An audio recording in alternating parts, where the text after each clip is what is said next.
설명 잘 들으셔야 돼요. 그 목적의 사회적 타당성이라는 건 뭐냐면은 당사자가 법률행위를 했는데 그 법률의 내용, 달성시키려고 하는 법률 효과는 사회적으로 보아서 타당성이 있어야 된대요. 그럼 사회적 타당성과 관련해서는 우리민법 103조와 104조를 규정해 놓고 있어요. 그럼 103조는 뭐냐? 반사회 질서의 행위예요. 조문의 제목이에요. 104조는 뭐죠? 불공정한 법령이에요. 그러니까 당사자가 아무리 예를 들어서 제일 손쉽게 말씀드리면 계약을 체결해야 되는데 그 계약의 내용이 사회 질서에 반하거나 현저히 공정성을 결여했다라면 뭐가 된다? 무효가 된다는 거예요. 아시겠습니까?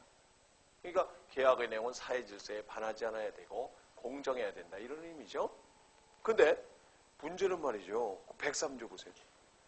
반사회 질서의 행위 그래놓고 조문의 제목은 반사회 질서의 행위인데 선량한 풍속, 기타 사회 질서에 위반한 사항을 내용으로 하는 법령에는 무효로 한다. 이렇게 나와 있죠.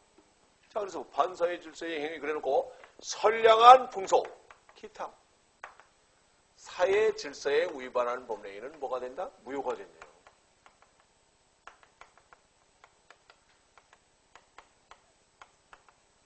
자, 위반 시에는 무효가 된다. 아무리 법령행위를 했어도.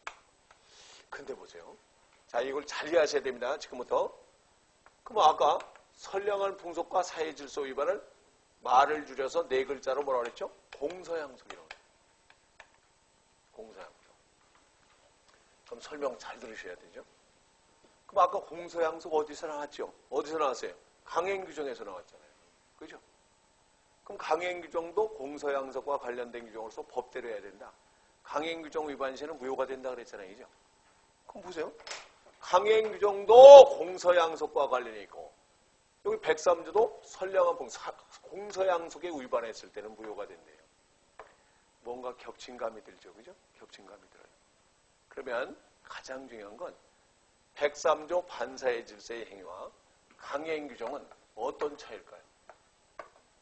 거기도 기재가 되어 있지만 103조와 강행규정은 아까 목적은 뭐 해야 된다? 적법해야 된다. 어디에 적법해야 된다? 강행규정에 적법해야 된다. 그랬거든요. 그럼 잘 생각해보세요. 쉽게 이해하세요. 자, 우리는 선량한 풍속이나 사회 질서에 위반한 내용들을 그와 관련된 내용들을 전부 법을 정해놓고 규율할 수 있을까요? 없을까요? 없죠. 그렇잖아요. 전부 선량한 풍속이나 사회 질서에 관련된 사항이라고 전부 법에 규율해놓고 우리가 구속시킬 수는 없잖아요. 그죠? 그러다 보니까 강행규정은 바로 개별적, 구체적으로 명문 규정을 두고 규율하는 것이 강행규정이에요. 그죠? 규정을 두고 규율하는 게 강행규정이죠. 어느 하나의 사안에 대해서 개별적, 구체적으로 명문 규정을 두고 규율하는 것이 강행규정이고 103조는 보세요. 지금 반사회 질서의 행위라고 해서 당사자가 아무리 법률행위를 했다 한들 그 법령의 내용이 선량한 풍속이나 사회 질서에 위반했을 때는 무효가 된대요. 요건 뭐냐? 자, 보세요. 전부 규정을 두고 규율할 수 없다 보니까 103조는요. 규정을 두지 않은 경우에도 이건 잣대가 뭡니까? 뭐에 따라? 사회의 도덕관념, 정의관념, 인륜관념에 비추어 봤을 때 모두 규정을 두고 규율할 수는 없으니까. 그죠? 강행규정이 규정을 두고 규율하고 있다면 103조는 규정은 두지 않았지만 규정을 두지 않은 사항에 대해서 사회의 도덕관념, 정의관념, 인륜관념에 비추어서 우리가 공서양속에 반하고 있다면 무효가 된다는 겁니다. 그러니까 어떤 게 더 포괄적인 개념이에요? 강행규정이 더 포괄적이에요? 103조가 더 포괄적이에요? 103조가 더 포괄적이죠. 규정을 두지 않았어도. 아시겠습니까? 그리고 어떤 게 더 유동적이에요? 어떤 게 더 변화가 생길 수가 있어요? 강행규정은 법을 개정해야 변화가 생기죠.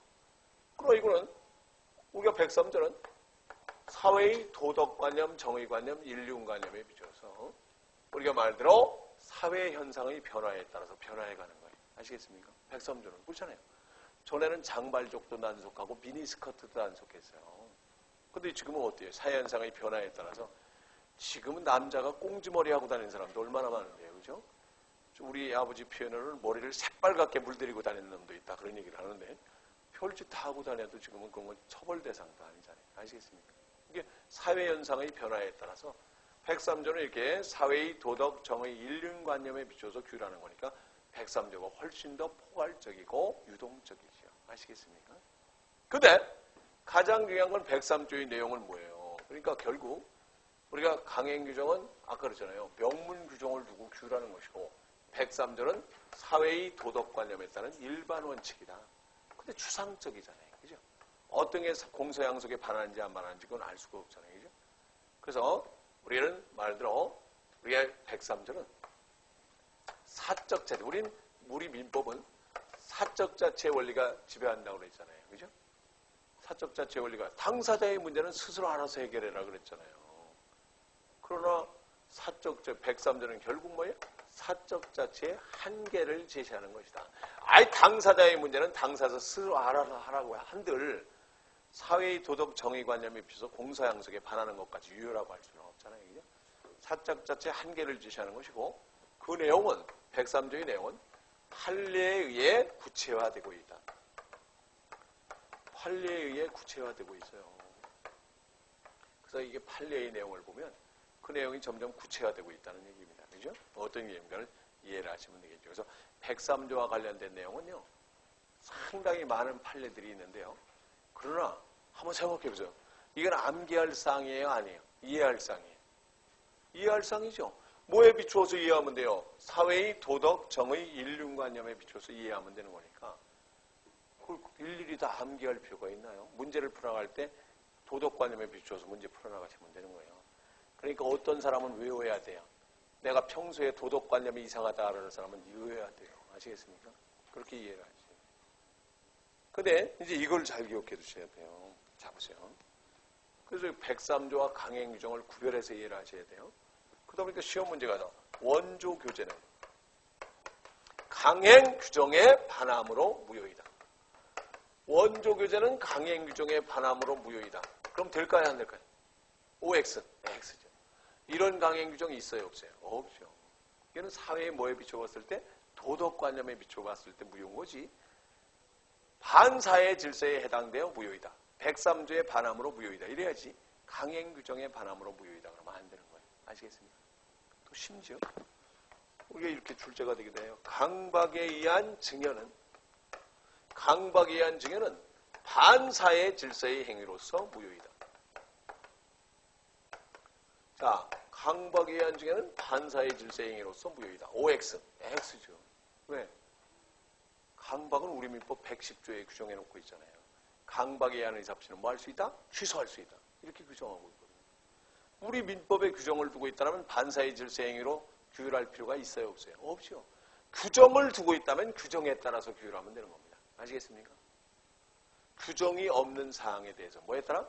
103조를 적용해서 무효가 된다는 뜻입니다. 아시겠죠? 그래서 강행규정과 103조의 차이를 잘 기억해 두셔야 돼요. 그래서 다음 페이지 보시면 사회질서 위반에 유용해가지고 나오죠.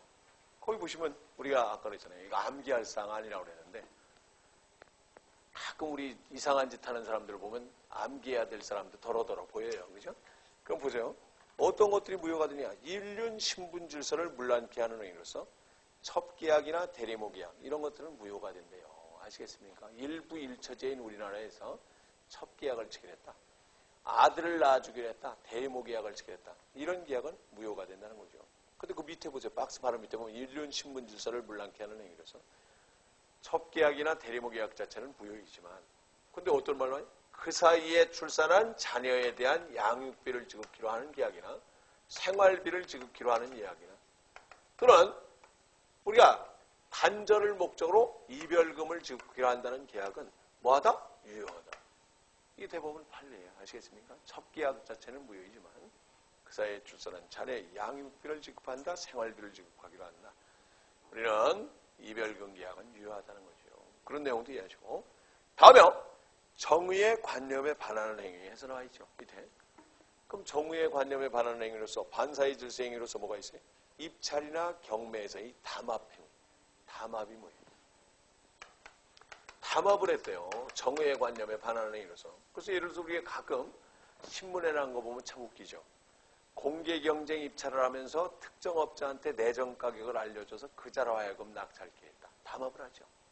근데 보면 세상에 가격을 알려주니까 자, 가령 해서 뭐 9,578만 원이다. 이렇게 가격을 뭐 9,580만 원이다. 이렇게 가격을 알려주면 다른 경쟁자가 그 가격을 쓸 수도 있으니까 겁이 났든지 뭐 이런 차이로 낙찰됐다더라. 사실은 그런 경우 많죠, 그죠? 뭐 9,589만 9,900원이다. 이런 차이로 낙찰됐다더라. 이런 얘기도 보셨을 거예요. 그래서 그러니까 워낙 얼마나 자기네가 공을 들였는데 뺏길까봐, 그렇죠? 예, 그렇게 써내기도 하는데. 뭐 바로 이렇게 공개 경쟁 입찰을 해야 되는데도 불구하고 특정 업자에게 내정 가격을 해서 그자로 하여금 다 우리가 낙찰게 했다. 담합행위라든가. 또는 우리가 또 어떤 말도 나와 있습니까? 금전적 이익과의 결합 이런 말도 나와 있어요. 금전적 이익과의 결합이라는 건 뭔 줄 아십니까? 거기도 나와 있듯이 노조원의 시위 중단을 조건으로 조합장에 금품을 제공하기로 한 약정. 조합장에게 야 니네 소속 노조원을 좀 안정 좀 시켜라. 시위 좀 더 이상 하지 않게 해줘라. 그럼 그것까지는 무효가 아니잖아요. 그죠? 근데 노조위원장에게 금품을 주기로 했대요. 그 대가로. 자, 심지어 신속한 일 처리를 위해서 공무원에게 신속한 일 처리를 부탁했다.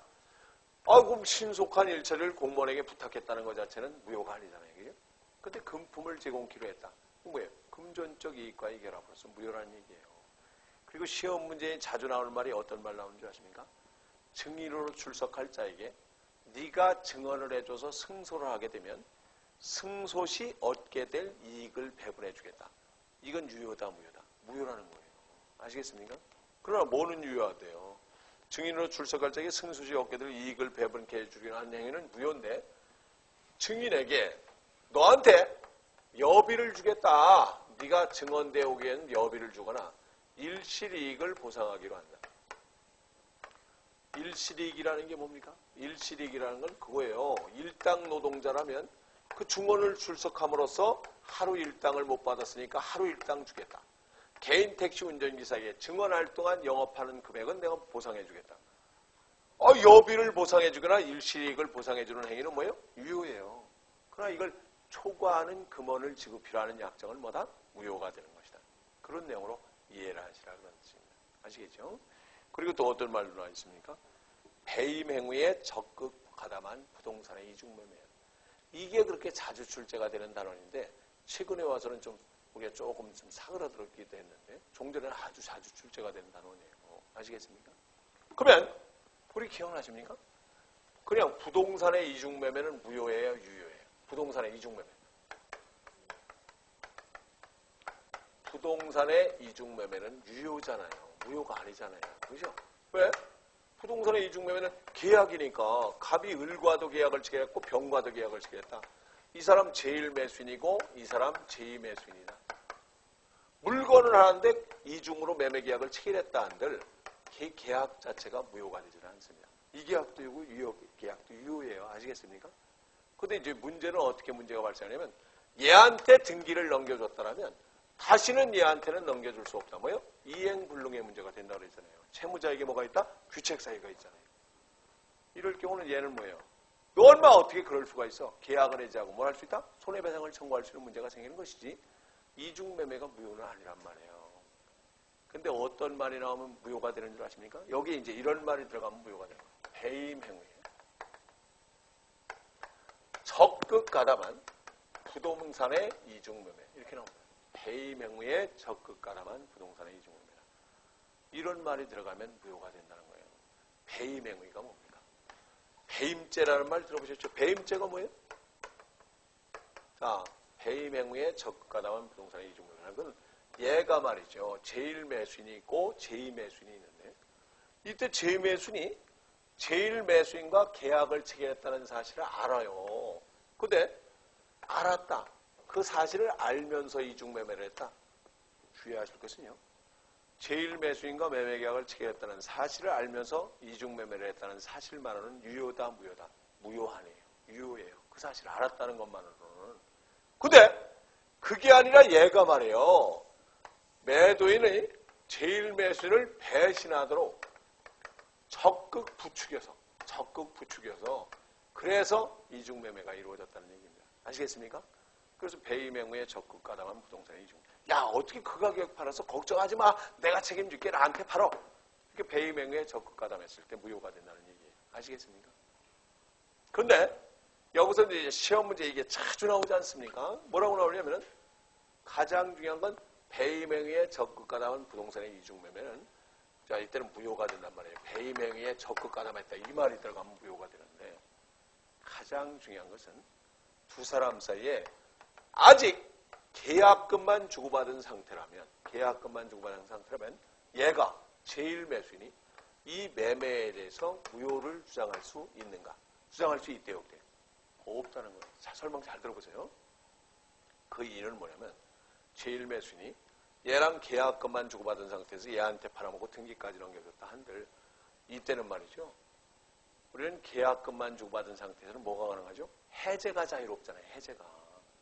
받은 쪽에서는 뭐예요? 포기하고. 준 쪽에서는 뭐예요? 배액 상환으로서 계약. 준 쪽에서는 포기하고 받은 쪽에서는 배액 상환으로서 계약을 해제할 수 있잖아요. 그렇기 때문에 대법원 판례하면 계약금만 받은 상태에서는 무효를 주장할 수가 없고 얘가 적어도 두 사람 사이에 뭐의 단계에 이르러서 이행 단계에 이르러서 그러니까 적어도 뭐는 건너가야 돼요? 중도금은 건너간 상태에서 무효를 주장할 수 있는 것이다. 이런 내용도 이해를 하시라는 얘기입니다. 그리고 잘 속는 게 뭔 줄 아십니까? 거기 보세요. 이제 밑에 박스에 보시면 박스가 나와 있지 않습니까?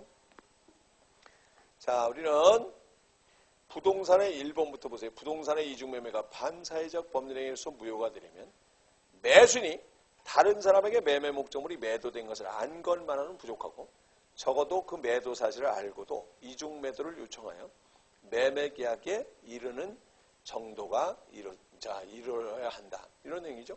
그러니까 배임행위에 적극 가담해야 된다는 얘기죠. 그러니까 이중매도를 요청할 것이 요구가 된다는 얘기예요. 다음에 이중매매의 무효를 주장하여 제1매수인이 제2매수인 명의의 등기에 대해 직접 말소를 청구할 수는 없으며 매도인을 대위하여 청구할 수 있을 뿐이야. 자, 이거 잘 기억해 두셔야 돼요. 무슨 말씀이냐면 지금 그랬잖아요. 자, 우리가 제1매수인과의 사이에 매매 계약이 이루어졌는데 얘가 배임행위에 적극 가담해서 이중매매가 이루어졌다면 그래서 얘한테 등기가 넘어갔다면 이때 제1매수인은 이 행위의 무효를 주장해서 직접 제2매수인에게 야 인마 그 등기는 무효야. 직접 말소를 청구할 수 있는가? 청구할 수 있다 없다? 없죠. 얘는 지금 계약만 했다는 사실만으로는 얘기된 게 아니죠. 그죠? 그렇기 때문에 이때는 우리가 직접 말소를 청구할 수는 없고 누구를 대위해서? 자기와 법률관계를 맺은 매도인을 대위해서 말소를 청구할 수 있을 뿐이다. 이 말. 아시겠습니까? 그 말이 잘 나와요. 쉬운 단어는 아닙니다. 잘 이해하셔야 돼요. 세 번째 보세요. 자, 세 번째가 제일 많이 틀리는 거예요. 자, 부동산은 이중매매가 반사회적 법령에 해당되어 무효로 되는 경우에 이는 절대적 무효 사유이므로 당해 부동산을 제2매수인으로부터 전득한 제3자가 선의일지라도 이중매매의 계약의 유효를 주장할 수 없다. 제가 그래서 아까 그랬잖아요. 아까 일단 성립된 법령이 완전히 유효하게 효력을 발생해서는 목적은 가능하고 적법하고 사회적 타당성이 있고 확정성이 있어야 된다. 이 중 어느 하나라도 결여가 됐을 때는 뭐다? 절대적 무효다 그랬죠. 이거는 선의냐 악의냐 따져야 안 따져야 안 따져요. 자 보세요. 무슨 뜻이냐면 얘가 지금 제2매수인이 배임행위에 적극 가담해서 등기를 갖고 왔대요. 이중매매를 해서. 그래놓고 정한테 팔아먹었대요. 이때 우리 정을 뭐라 그래요? 전득자. 권리를 이전해서 취득한 자, 전득자. 또는 뭐라는 말과 똑같아요? 제3자라는 말과 똑같잖아요. 새로 이 이해관계를 맺은 자, 제3자.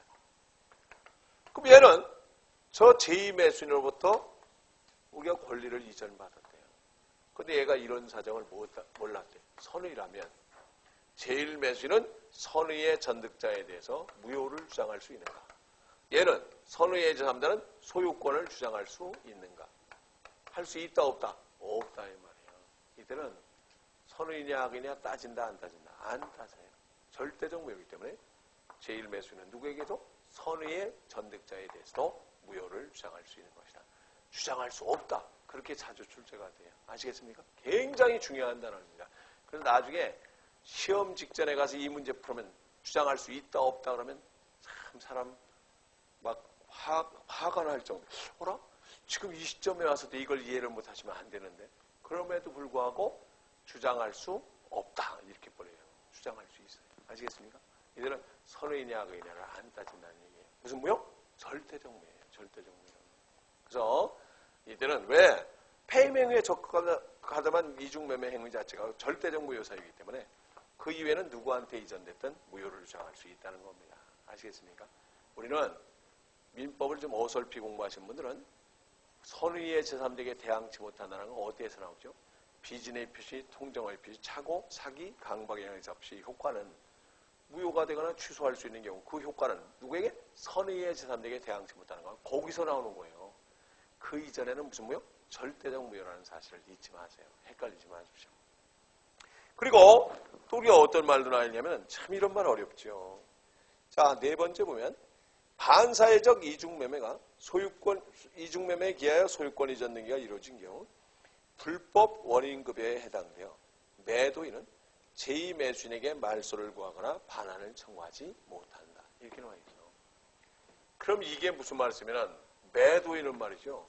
누구랑 법률관계를 맺었어요? 제2매수인과 법률관계를 맺었죠. 그럼 이 두 사람은 뭐예요? 자, 제1매수인을 배신해서 배임행위에 적극하다면서 이중매매가 이루어진 뭐예요? 당사자입니다. 당사자. 그러면 불법 원인급여라는 게 뭐냐? 자, 이거 참 골치 아프죠. 자, 24쪽 한번 보세요. 불법 원인급여 한번 보시죠. 거기까지 설명드리고 마쳐야 되겠네요. 그죠? 시간 너무 오래 해도 그러니까. 가장 중요한 것은요. 불법 원인급여라는 말을 이해를 하세요. 자, 그럼 불법 원인급여 밑에 24쪽에 밑에 조문 하나 나와 있죠. 746조. 제가 한번 읽어볼게요. 불법의 원인으로 인하여 재산을 급여하거나 노무를 제공한 때에는 그 이익의 반환을 청구하지 못한다. 자, 슬라이스 하나 쳐보세요. 그러니까 불법의 원인으로 인하여 재산을 급여하거나 노무를 제공한 때는 돌려달라 소리를 못한대요. 무슨 소리냐면 이 소리는 첩계약, 대리모계약, 아편계약, 밀수계약, 도박계약 등으로 인해서 만약 이행을 했다는 겁니다. 자, 첩계약을 맺고 아파트를 한 채 사줬대요. 그러면 첩계약의 무효를 이유로 야, 그거 돌려줘. 무효를 주장해서 돌려받을 수 있느냐. 노름판에서 노름을 했는데 노름빚을 갚았대요. 갚았다면 야, 무효니까 돌려줘. 돌려달라 할 수 있대요, 없대요? 없다는 거예요. 그 이익의 반환을 청구하지 못한다. 근데 그 이후에 그러나 불법의 원인이 수익자에게만 있는 때에는 그러하지 아니하다. 이렇게 나와있죠. 그러하지 아니하다는 건 뭐예요? 반환을 청구할 수 있다. 이렇게 나와있죠. 그게 무슨 소리냐면 보세요. 자, 우리는 아까 목적의 사회적 타당성과 관련해서는 103조와 104조를 규정해 놓고 있어요. 그럼 103조와 104조를 규정해 놨다. 104조는 뭐예요? 불공정한 법례예요. 불공정한 법례를 다른 말로 뭐라죠? 폭리행위라고 해요. 폭리행위. 바가지를 씌우는 행위다. 그래서 이제 이건 뭐 오늘은 정리하면 너무 늦어질 것 같으니까 불공정한 법례라는 것은 택시 운전기사가 바가지 요금을 받았다. 또는 회사가 부도날 처지에 있는 사람의 시가 3억 원짜리 땅을 그 쪼들리는 사정을 이용해서 1억에 샀다. 이게 불공정한 법례. 아시겠습니까? 그럼 잘 보세요. 103조 반사의 질서 행위에 이런 불공정한 법령이 또 반사의 질서 행위 속에 포함시키면 되잖아요. 그죠? 폭리행위도, 바가지 씌우는 행위도. 근데 왜 구태여 103조와 104조를 별도로 규정했는가? 그걸 아셔야 돼요. 그걸 아셔야 됩니다. 그 이유가 어디냐면 103조와 104조는 불법의 원인이 보세요. 103조는 불법의 원인이 누구에게 있다? 쌍방 모두에게 있어요. 잘 생각해 보세요. 103조는 조금 전에 말씀드린 인륜 신분 질서를 문란시키는 행위다. 정의의 관념에 반하는 행위다. 103조에 해당되면 불법의 원인이 쌍방 모두에게 있다니까요. 보세요. 도박계약, 아편계약, 밀수계약, 첩계약, 대리모계약, 심지어 배임행위에 적극하다면 부동산의 이중매매. 둘 다 불법이잖아요. 둘 다. 노름판에서 노름빚을 빌렸다. 둘 다 불법이에요. 그러다 보니까 104조는 어때요? 불법의 원인이 택시 운전기사가 바가지 요금을 받았다면 불법의 원인은 승객에게는 불법의 원인이 있어요? 없어요? 없죠. 수익자에게만 있다 이 말이에요. 회사가 부도날 처지에 있는 걸 이용해서 3억짜리 땅을 1억에 매수했다. 누구에게만 있어요? 매수인, 수익자에게만 있단 말이에요. 그러다 보니까 불법의 원인이 쌍방에게 있느냐 수익자에게 있느냐에 따라서 공평의 원칙이 적용되느냐 적용되지 않느냐 이렇게 틀려진다는 거예요. 그럼 쉽게 말씀드려서 보세요. 반사의 질서의 행위로 인해서 발생한 채권채무는 채권채무는 이행 전이라면 첩계약, 대리묘계약, 아편계약, 밀수계약, 도박계약으로 발생한 채권채무는 이행 전이라면 이행할 필요가 있다 없다? 없어요. 그렇잖아요. 반사의 질서 행위니까 무효니까 노름빚 갚기 전이라면 이행할 필요가 없죠. 근데 이미 이행을 했다라면 이때 한번 생각해 보세요. 노름팔에서 노름빚을 빌렸는데 갚았대요. 야, 알고 봤더니 무효래. 돌려줘. 그런다면 전화나 똑같이 노름했는데 왜 한눈만 보아하느냐. 그죠? 첩계약을 맺고 아파트를 사줬는데 야, 그건 무효래. 일부 일처제인 우리나라에선 내연관계 인정이 안 된대. 돌려줘. 이런다면 전화나 똑같이 나쁜 놈들끼리 무슨 돌려줘. 이게 들잖아요. 그죠? 왜 한눈만 보아하냐. 공평의 원칙에 반하더라 이 말이에요. 그래서 103조는 이미 이행을 했다라면 뭐 할 수 없다? 되돌려받지 못한다. 그 이익에 반환을 청구하지 못한다. 부당이득이 성립된다 안 된다? 안 된다. 부당이득 반환 청구를 반환을 청구하지 못한다는 겁니다. 부당이득이 뭐예요? 법률상 원인 없는 이득이니까 돌려달라. 반환을 청구하지 못한다. 이게 103조예요. 근데 그러나 이제 여기까지 해당되는 게 746조의 원칙입니다. 746조 원칙 뭐예요? 불법한 원인으로 재산을 급여나가 노무를 제공한 자는 그 이익에 반환을 청구하지 못한다. 그랬어요. 근데 그러나에 해당되는 게 바로 뭐다? 104조예요. 불법의 원인이 누구에게만 있는 경우에는 수익자에게만 있는 경우에는 그러하지 않니다. 이때는 돌려줘. 바가지 요금 받았다면 돌려줘. 부당이득 반환을 뭐 할 수 있다? 청구할 수 있다. 이걸 잘 이해를 하시라는 얘기예요. 아시겠습니까? 그래서 다시 한번 말씀드리면 이것이 쉽지 않은 단어인데 목적의 사회적 타당성과 관련해서는 바가지를 씌운다 폭리행위도 반사의 질서의 행위 속에 포함시키면 될 텐데 왜 우리 민법에서는 별도로 규정해놨냐. 별도로 규정한 이유는 가장 중요한 것은 우리가 불법의 원인이 누구에게 있느냐와 관련해서 부당이득 반환을 청구할 수 없을 때는 뭐다? 103조. 청구할 수 있을 때는 뭐예요? 104조. 이것만 아니라면 104조는 어디에 포함시켜도 된다? 103조 속에 포함시켜도 된다는 거예요. 그죠? 오늘 쉽지 않은 단어네요, 사실은. 아직 민법이 아직 우리가 기본이 갖춰지지 않은 상태에서는. 그래서 다시 한번 말씀드리지만, 우리가 반사의 질서의 행위와 관련해서 이게 적용되니까 배임 행위에 적극 가담한 부동산의 이중매매도 매도인이 제2매수인에게 팔아먹었다 할지라도 둘 사이에는 야, 이거 무효니까 돌려줘. 반환을 청구할 수 있는 사이다 아니다. 아니다 이 말이에요. 그래서 매도인이 이걸 무효라고 해서 말소를 청구하거나 우리가 얘를 대위해서 말소를 청구할 수는 있지만 매도인이 직접 제2매수인을 상대로 말소를 청구하거나 무효를 주장하는 것은 우리가 뭐예요? 공평의 원칙에도 반하는 것이다 이 말이에요. 그런 내용으로 이해를 하시라 그런 뜻입니다. 반환을 청구하지 못합니다. 다음에 5번째 보면 제1의 법령이나 제2의 법령에는 매매에 국한하지 않는다. 아까 배임 행위에 적극 가담한 부동산의 이중매매 그랬잖아요. 그럼 그 부동산의 이중매매만 해당되느냐? 자 보세요.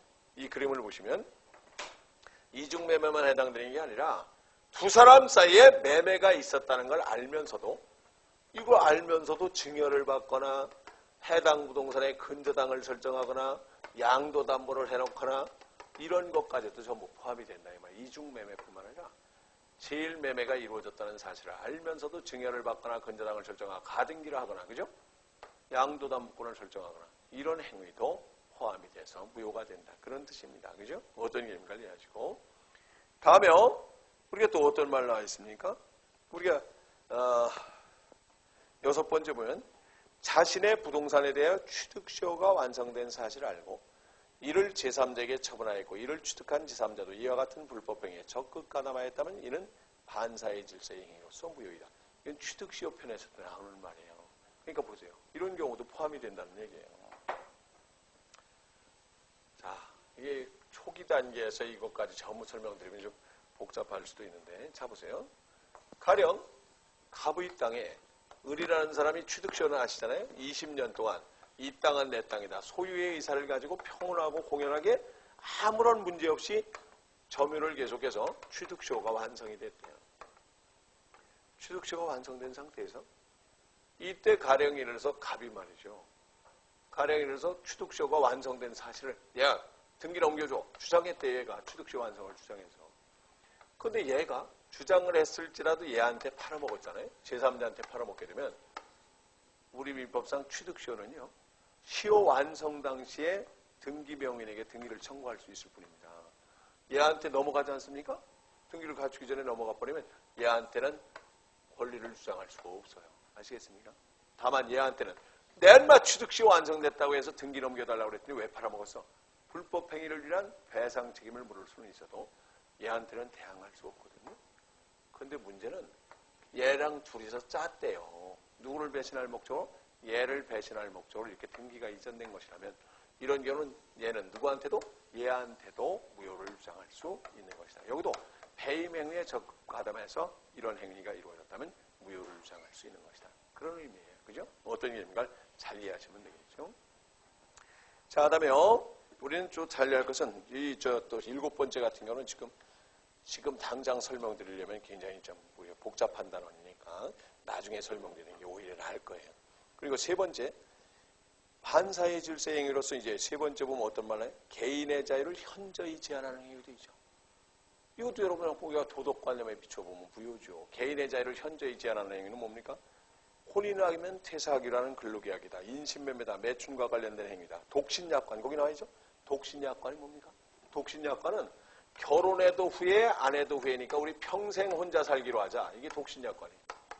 안 할 거면 전화 안 할 것이지 물귀신처럼 누구를 끌고 들어가요. 그죠? 무효예요. 그리고 우리가 영업상의 자유를 무기한으로 제한하는 약정. 영업상의 자유를 무기한으로. 예를 들어서 그러나 이것도 참고로 이해하실 게 있어요. 광명에서 지금 장사가 잘 되는 설렁탕집을 권리금을 주고 인수했는데 양도인과 양수인 사이에 그런 약정을 맺었대. 야 너는 설렁탕집은 나한테 권리금 주고 팔았으니까 평생 하지 않기로 한다. 이런 약정은 유효다 무효다? 무효예요. 그러나 광명에서는 하지 않기로 한다. 2년 동안은 개업하지 않기로 한다. 개업을 해도 설렁탕은 취급하지 않기로 한다. 이건 가능할까요? 불가능할까요? 가능합니다. 아시겠습니까? 이런 내용도 이해를 하시면 되겠어요. 그래서 여기 내용을 한번 쭉 읽어보시고 우리가 교재에 나와 있는 내용도 이해하시면 목적의 사회적 타당성과 관련해서는 얼마든지 충분히 이해하실 수 있는 내용입니다. 그 다섯 번째 보면 지나치게 사행적인 행위. 지나치게 사행적이라는 건 뭐예요? 아편계약이다, 도박계약이다, 밀수계약이다. 이런 것들이 있지 않습니까? 여기 지나치게 사행적인 행위도 무효가 되는 건데 그러면 어떤 사람은 그런 얘기하죠. 로또 복권도 지나치게 사행적인 거 아니냐. 그거는 적법한 절차에서 발행되는 거기 때문에 무효라고 할 수 있어요? 없어요? 없지 않습니까? 그죠? 법적 절차에 의해서 만들어진 거예요.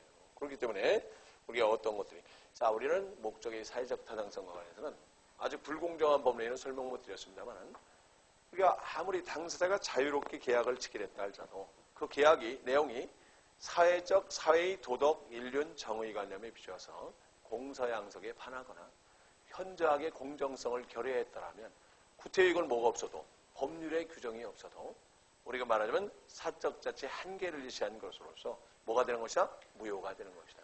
그런 내용으로 이해를 하시면 되겠어요. 그래서 오늘 처음으로 이렇게 진행을 해봤는데 오늘 의혹은 제가 이게 사회적 타당성 불공정한 법령까지 전부 마치려고 했는데 시간이 좀 그러네요. 이어서 진행할 테니까 걱정하지 마시고 열심히 하시기 바랍니다. 여기까지 마치죠. 수고하셨습니다.